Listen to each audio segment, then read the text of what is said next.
All right, all right. That was Jonas Brothers with Sucker.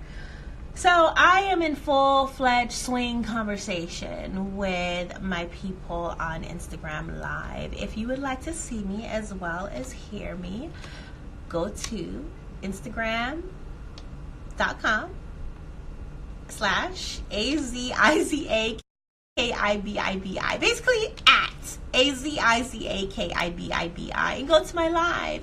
You can see me as well as hear me. I am Aziza Kabibi. This is Up Close and Personal on 95.9 FM WZYE. Shout out to everyone who is just joining in on Instagram and all of you lovely people out there on the airwaves. Question of the day, talking about if it's necessary to always tell the truth. Can you handle the truth? If someone was to just be straight up with you about their life, what they've been through, how they want to move forward, can you really handle that? So I had gotten into an anecdote, a real life anecdote, something from my own personal experience of keeping the truth away. I had recently escaped my father. He was still out. He wasn't in jail, but I had gotten my kids back and was raising them. They didn't know who their father was. They didn't know that they were a result of incestuous abuse. And I knew I was going to tell them one day, but I didn't know when.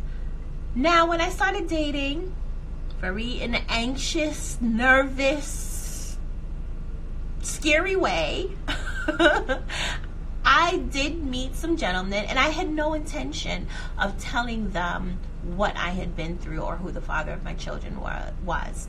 I created this entire story about my parents being really religious and into arranged marriages and giving me to this man who I had 4 children by, blah, blah, blah, blah, blah, blah, blah, blah, blah, blah, blah, blah, blah. And I just concocted this entire story because in my head, I was still believing what my father said, and that would be that no one who I met or came across would have compassion for what I had been through. They would see me as damaged goods. They would judge me based off it. They probably wouldn't believe me. So I still had all these things circling in my mind. So then how do I explain these kids? How do I explain at 24, 25 years old, I have 4 children? I did not want to have the label put on my back of being promiscuous or having children from a young age. So I created this story where my parents arranged a marriage for me, and that did happen at a young age. Anyway, back to the point. My ex-husband, I finally told him, I think just before we got married, and he was extremely hurt. I didn't think that he could handle the truth at the time. Shoot, I couldn't handle telling him the truth, but he said that he would be able to handle the truth because it was a part of me and a part of my life, and he felt hurt at the idea that I was willing to build a future with him based on a lie. So yeah, I think that was definitely a case, and even now where I am in my life now, I tell people right off the bat, look, this is what I come with, this is what I've been through. This is my life, and I have an organization that fights against it.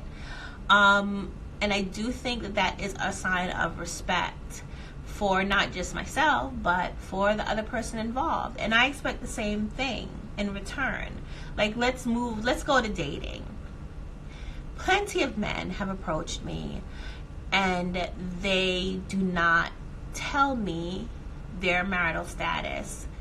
I have straight up looked them in their eyes and asked them straight up, look, are you married? Do you have a girlfriend? Are you available or no?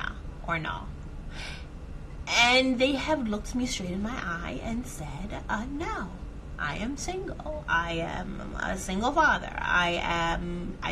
There was this one African guy that, because I know that often African men are polygamous, I just was like, do you have a wife in Africa? Like, let me know. Allow me to know the information and make the decision and decide for what's best for me. And he was like, no, I don't have a wife. You keep asking me that. And I'm like, yeah, I'm going to keep asking you because I feel like you're not telling me the truth. Anyway, long story short, I got a call one day from his phone number, and it was his wife. So that annoyed me because